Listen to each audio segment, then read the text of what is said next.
Thank you so much for joining us to discuss what makes an award-winning school. To explain briefly the reason that I'm here, it's because I run awards, school awards, so I'm going to be moderating it. I'm actually the founder of Muddy Stilettos, which is a lifestyle site, but a large part of what we do is actually school reviews, and we do our own school awards as well. So our awards really focus on kind of sort of modern holistic education, and our awards that we ran for the first time last year kind of cover that. So what you're looking at here are three of our winners, worthy winners. Welcome, everybody.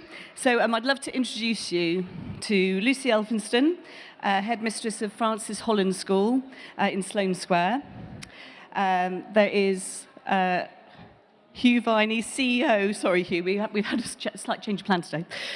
Hugh Viney, Minerva's Virtual Academy, welcome, and also to Chris Wheeler, who's the principal of Monkton Combe School. So welcome to all of you. And perhaps I can just start by asking you all to introduce your school, explain your award that you won, and actually why you entered that award. Lucy, do you want to start? Have I got? Yep.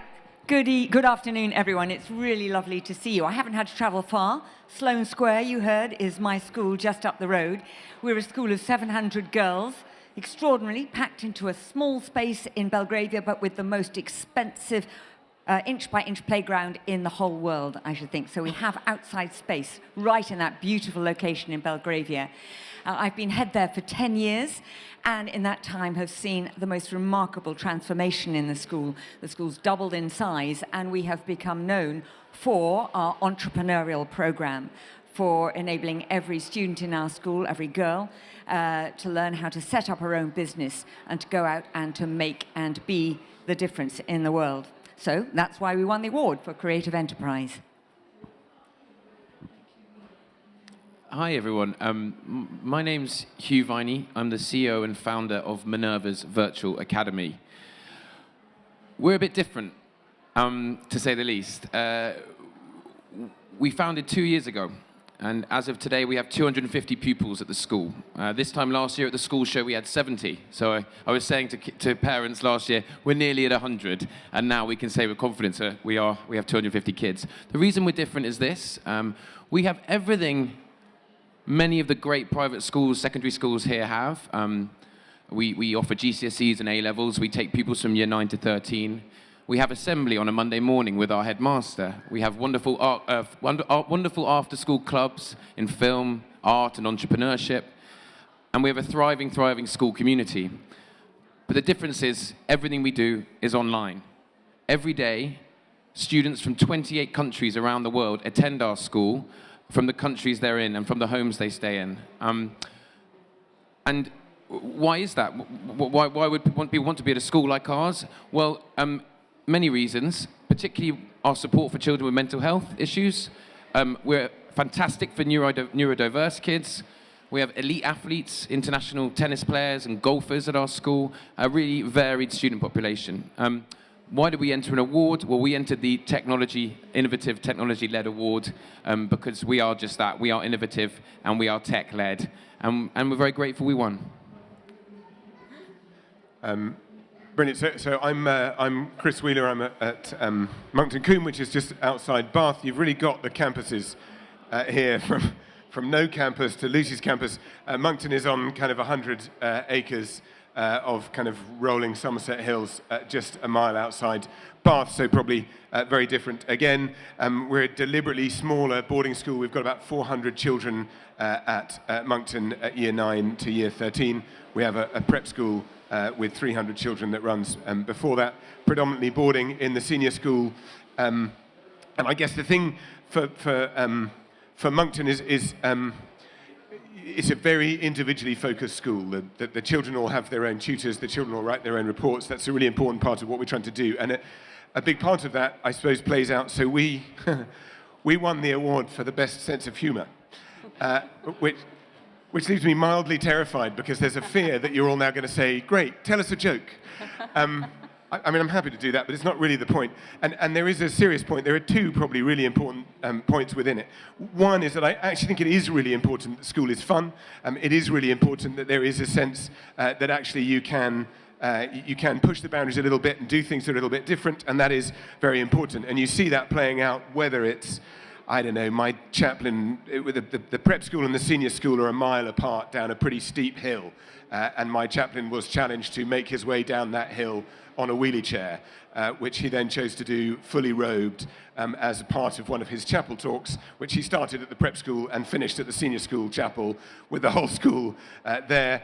He also had a go at demonstrating why walking on water was unusual, fully robed, walking across the swimming pool. He's now campaigning. Somebody told him, apparently you can walk across custard. So somebody told him that was something so he's now campaigning for me to refill the swimming pool with custard, which you'll be pleased to know I'm not going to do. But I think there is a piece around not taking yourself too seriously. There's also a really important piece around, I think, being able to model for children that vulnerability is important, that being ready to be able to demonstrate yourself as able to be, I guess, a bit of a figure of fun, of able to be something that people might point at and say, oh, that's a bit silly, why did you do that? But actually, it's really important that you're modeling that for the children, I think. And in terms of making sure that in that sense, I lead from the front. I think if you Google the singing headmaster, I'm afraid you'll probably still find me, but I'll leave you to do that on your own. I'm definitely going to do that as soon as I get off the stage. But actually, I have to say the chaplain going on the chair was very funny. Thank you, all of you. Well, I think maybe you would all agree as well, like pre-COVID to post-COVID, very different things that parents are looking for, I think, in schools, aren't they? So I think, if you think about private schools 10 years ago, everyone was thinking about, strings of stonking A-stars and all the rest of it. It's become a little bit more, or should have become perhaps a little bit more holistic now. Parents are looking for something different. Schools have to respond, and I'm sure want to respond as well. And so I suppose my question would be, what's the shift? What does an award-winning school actually look like now? Lucy?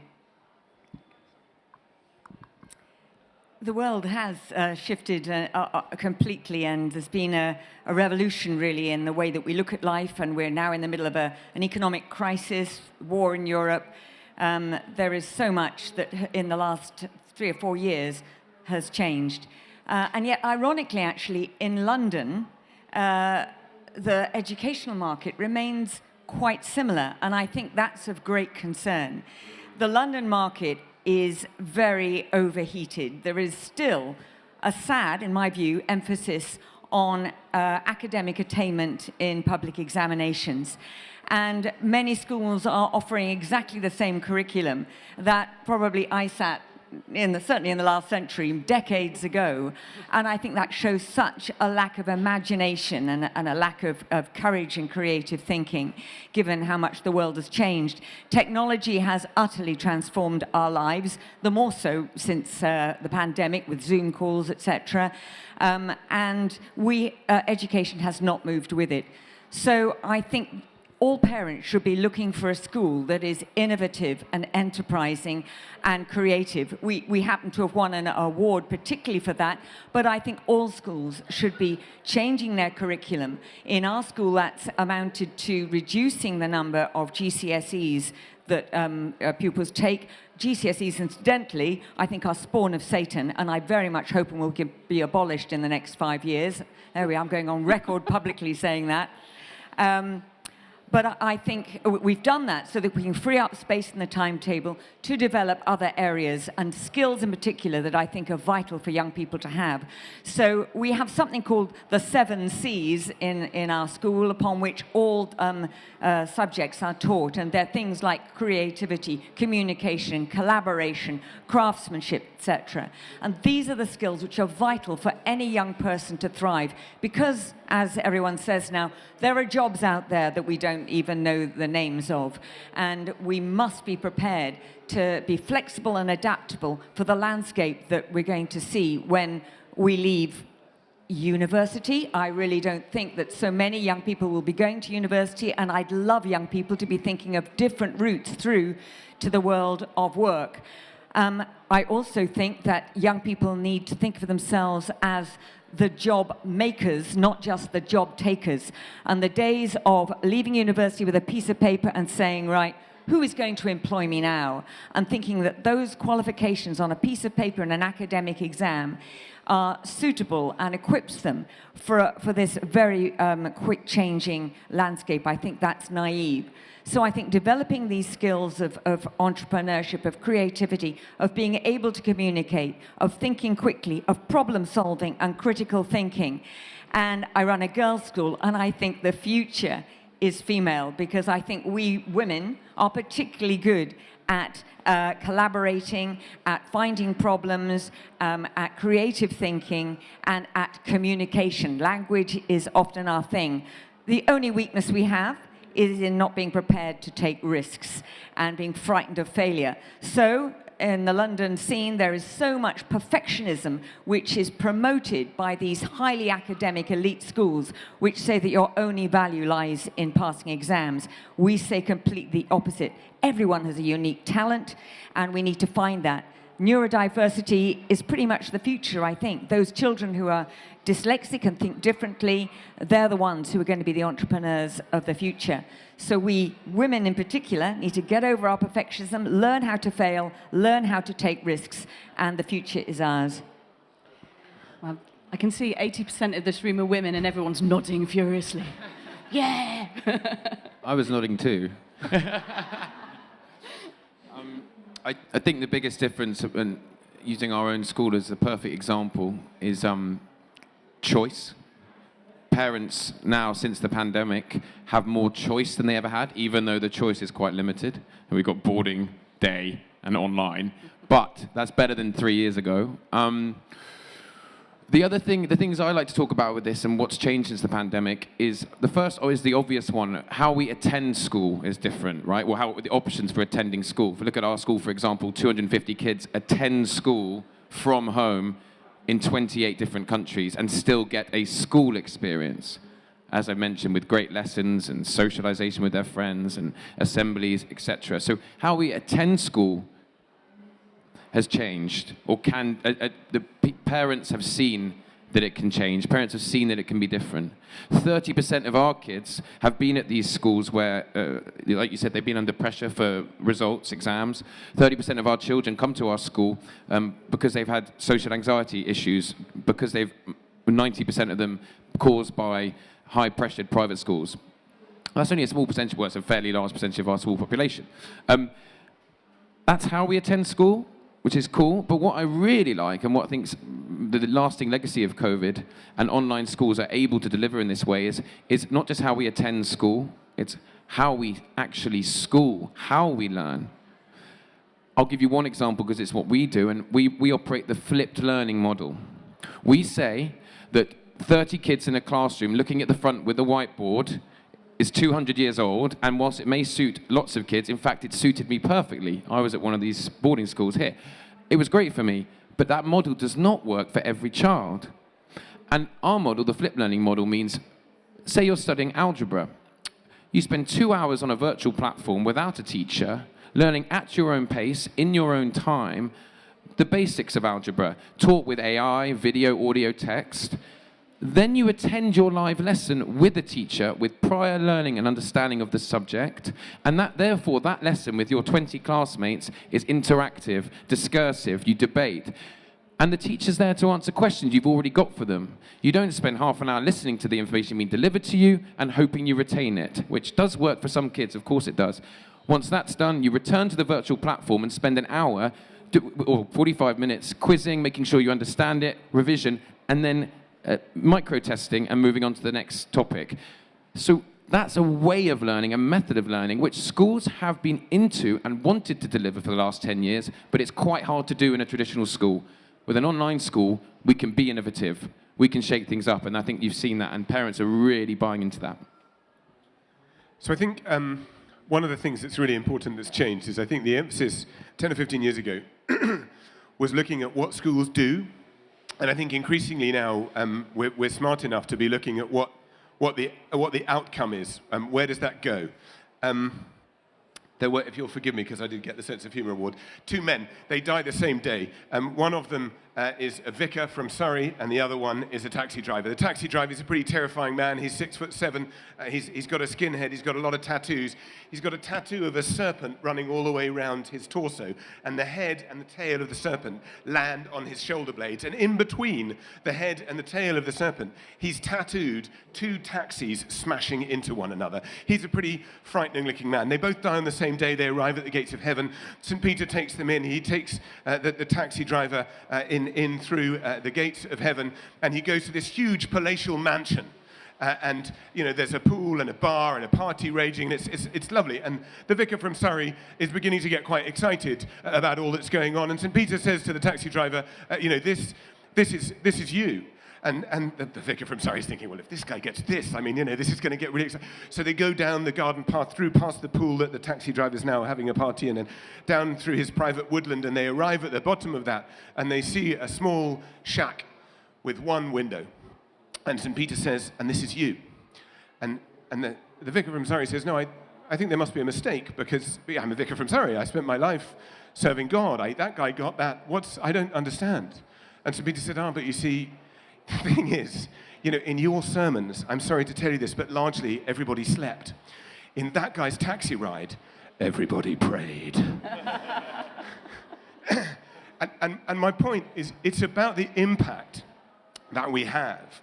And as schools, and Lucy's talking about, kind of the impact of entrepreneurialism, and that's exactly right. And in fact, we've done something very similar. I'm sitting here thinking, Lucy and I need to do more together, because actually, we have also diminished the number of GCSEs. We're in the process working with a series of state and independent school partners of shaping additional criteria, referenced qualifications in the sort of skills that Lucy's talking about, that begin to say, actually, that's the stuff that's going to have an impact for children, and we need to help them see that that's important. Because actually, largely speaking, in all of the schools over there, they will all work really hard at developing things like communication skills and collaboration skills. But if the children don't see any outcome from that, they don't particularly feel that it's important, because the message we're sending them is that Spanish GCSE is more important than what they're learning in terms of their communication, their collaboration, and everything else. So you have to be able to message to children that actually that's really important. I cannot imagine the job interview in which somebody says, so Mr. Wheeler, I see you got a C grade in Spanish GCSE. Tell me about that.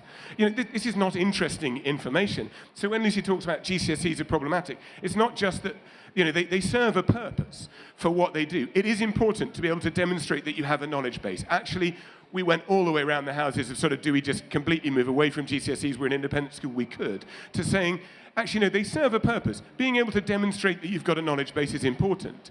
But it's equally really important that you're able to do a whole range of other things. So we're developing these qualifications in creative thinking and problem solving, in collaboration and communication, where actually we end up being able to say, okay, you're a grade 9 in your collaboration and communication. You're able to demonstrate entirely across the curriculum, on the sports pitch where we talk about physical communication and how you communicate with one another, to in the maths class where actually your communication is completely different and based around logic and all those sorts of things. So you're looking at saying, actually, how do we really make that meaningful? Because as a child, in the future, you need to be able to demonstrate those skills. So for me, as an English teacher, being able to demonstrate that I can collaborate and communicate is not very useful, because actually people look at the rest of my CV and it looks quite obvious. I've got a series of qualifications in things like English that make people assume that I'll be able to sort of communicate reasonably well. What they don't necessarily see is that I'm also quite good with data and technology. In fact, there's an assumption, a slightly old world assumption in my view, that because I'm an English teacher, I probably will be a bit frightened of both data and technology. So actually, if I had an ability to be able to say, look, I got a grade 9 in data and digital communication, actually that's a really valuable piece of being able, and these are things, again, that are done across the curriculum. The kids do it all the time, but we don't demonstrate to them how they can show the output, the outcome, the value of the work that they're doing. So they leave it in the implied box. They sort of say, well, yeah, we sort of develop those skills, but they're not really important. What's really important is Spanish GCSE. So we've got to make sure that we get that messaging right and that we think with children. And that's I think that you're asking the question, what's the change? I think the thing we've got to change to is beginning to help children more and more drive their own learning. Our children write their own reports because actually we need them to be able to reflect on where it is that they are in their learning journey and to be able to work with their teachers to say, this is what I need to do next. The biggest problem with GCSEs is that you're saying to 14-year-olds, you should worry about what you're going to get as a number, yes, a number that we're going to put on you in 2 years' time. No 14-year-old cares what's going to happen in 2 years' time, let alone what the number might be that one subject is going to assign them to. So think about it differently and engage in those steps and think about what the outcome looks like and where the children might understand that. It's a completely different way of thinking about education. You talk about flipped learning, you're absolutely right. We all need to flip our mindset in that sense, and schools should be doing that. And to your theme today, award-winning schools should definitely be doing that. Thank you. And great joke, I must say. It was well delivered. I'm really interested, actually, in what you think, because I think you're obviously at this school show. You go around all these stands, all the heads and the marketing guys, you know, all the schools sound absolutely amazing, don't they? And it's really difficult to kind of, you know, work between them. I'd be really interested, you know, if any of you can tell us what you're particularly looking for a school. So we're in the core, you know, we're sort of down the back there chatting to parents. Quite often they'll come up to us and say, oh, you know, my child's got, you know, SEN needs, or, you know, is not going to get through a really sort of big selection process, etc. So I think from a practical point of view, for you, if there's anyone who, you know, if there's a particular school, aspect of school that you're looking for example, strong pastoral care or something, I think it would be really interesting for the guys here to answer your questions on, you know, if you're going to go round a school, or even if you're going to be talking to the people here, what should you be asking them so that you can get beneath the surface of these lovely glossy prospectuses? So is there anybody who wants to know specifically what they should be asking a school head, you know, on any subject? What do your children need? And we'll put the question to these guys. Yes. Oh, I think we've got a mic coming your way. Hello. Well, first of all, thank you very much for the talk. It's very interesting and informative. And I was especially touched by the comment of the first speaker, because my child is dyslexic. And I know that my daughter, she's extremely smart, extremely creative, but she's not very strong academically. And that's a dilemma for me personally, because I want her to get into a good school, but I am worried that she may not go through that selective process, first of all, because her English isn't that great. And she has excellent communicational skills, so I know, like, at the interview she'll be absolutely brilliant, but obviously there is a stage to get to there is a process to get to that stage. Therefore, I'm trying to understand for myself what would be the best approach for me in terms of selecting the schools, so it's fair for her and it's not very, like, traumatizing. If I could Yes, answer please. that. If you're in London, as I mentioned, it's quite a toxic and academic environment, and we have something called the 11 plus, which is feared by everybody, and, well, the parents go into paroxysms of anxiety about it, and that rubs off on the children, and it can appear a really daunting process. I'm chair of the London 11 plus consortium of 14 schools. We've been trying to work, in fact, ultimately, to abolish the 11 plus as well. The trouble is there are these very elite schools who cream off the most academically able pupils and give the impression that all the others are has-beens or also-rans. It's terribly crushing to a child's self-esteem. And yet you heard me earlier talking about the fact that the ability to pass exams is a very small and special type of intelligence, but it's not actually the most important type of intelligence that's needed. And every single dyslexic child that I've ever met, and I have 4 of them, so if you've only got one, life is relatively easy, but every dyslexic child has incredible emotional intelligence, is often incredibly bright, and is wonderful at problem solving, because they have a visual intelligence and they can see the elements of a problem and bring them together and solve them in a way that linear thinkers can't. And it's such a shame that so many schools don't recognize the gifts that children like that have. And as you said, they are often very, very bright, and academically bright in terms of their cognitive ability. So what you want to do is to find a school that values speaks like this and understands the very real ability and the future that such a child can have. and doesn't emphasize above all else the passing of exams, and looks in the 11 plus process, if that's what you're thinking of, looks at the child's reference for evidence of that creative thinking, that problem solving. I want a school community that has wonderful musicians, fantastic sportsmen, children who are marvelous actors, who are creative thinkers who can be the entrepreneurs of the future, not just those who can pass exams well. And the extraordinary thing is that in the 10 years that I've been at Francis Holland, and I have resolutely not just creamed off the top academically who have done best in that cognitive abilities test at 11 plus, I've kept the same playing field of wanting a real mixture of children.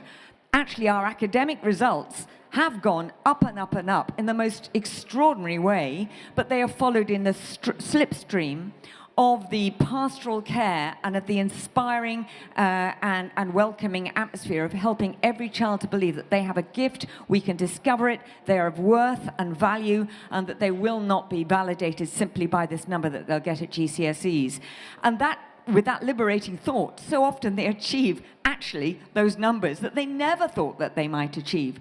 And all the things that you've heard Hugh talking about, the flipped learning, the use of technology, the use of AI, is so valuable in any innovative school. And as Chris said, every award-winning school should be doing that. We use all that so much. And the last thing I want to say is that look, as Chris said, for leadership in schools that emphasizes two things. One is values. I passionately believe in values-led leadership in schools that have at their heart love and service and giving to others. And I say, if you want to know the meaning of life, it's not 42, it is actually in giving of yourself. Love and compassion should be at the heart. We happen to be a Christian foundation, so that helps, though we have all faiths and none. So values, and the other thing is, I completely agree, is leadership and heads who are prepared to model those values. So having a go at things. And if you're the head that sings, Chris, I took part in the Strictly Heads Come Dancing. Oh my gosh, for someone who has never danced before in her life. I danced the Paso Doble earlier this year, including 3 lifts, and in the last one, I was actually dropped, which was the thing that I'd most feared, which happened to me, and which was the most wonderful, liberating thing, both for me and for all my pupils who saw it, because I put myself way out of my comfort zone. And that's what another thing that children who think differently are prepared to do. They're some of the bravest, most courageous young people that I know. So as I said earlier, the future is with them. Thank you. If we have, is there anyone who wants to ask a different question? I'll find it. We've got a little person down the front here. What do you want to? So this question was for the CEO of.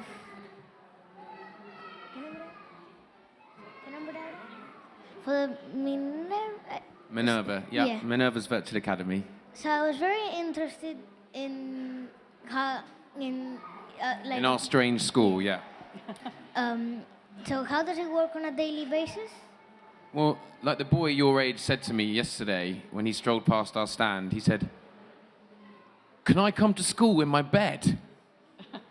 and our headmaster, Lawrence, was next to me, and I said, the headmaster wouldn't allow that. You have to be at your desk, and we can see you at your desk because we enforce cameras being on, unlike our competitor, who allows cameras off. So, how does it work? Like I mentioned before, we try to make it just like any of the other fantastic schools here, but it's all online. You actually go to school less than you would normal school. I can see that making you smile. Because of the way you learn as a mixture of learning on a virtual platform without a teacher and then lessons with teachers, you actually see your teacher less. So there's less classes with your teachers and more learning on your own in your own time. But you still socialize with your friends. We have online social rooms. We have a strong online community. But more than that, because we do believe physical relationships are important, twice a term, all our kids meet up in London. So twice a term, kids from all over the UK and Europe come together for a school trip in London, which is great as well. you start at 12, like you would for many of these secondary schools here, and you finish at 18 once you've done your A-levels. But next year we're launching year 7 and 8. So what year are you in? 6. Okay, cool. Well, maybe this time next year we can talk to your dad. Lovely. We've probably got time for one more question if there's anyone. Yes. To the previous lady's question, which schools are those that reflect all the values you mentioned?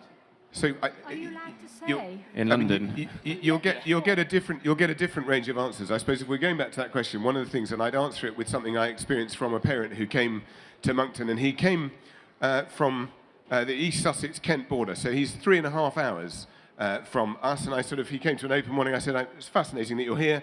What brings you here? And he gave an answer I'd never heard before. He said, your assessment process. I said, what?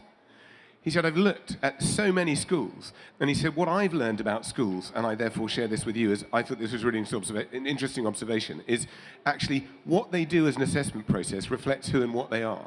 He said, I've spoken to a whole range of schools who I spoke to on the phone, and I haven't bothered visiting, because when I spoke to them, they spoke lots about their pastoral care and their interest in my child and whatever else. And then I said, and what would the next steps be? And they said, well, you take this test or that test or whatever else the other. Essentially, we're going to put a number to your child.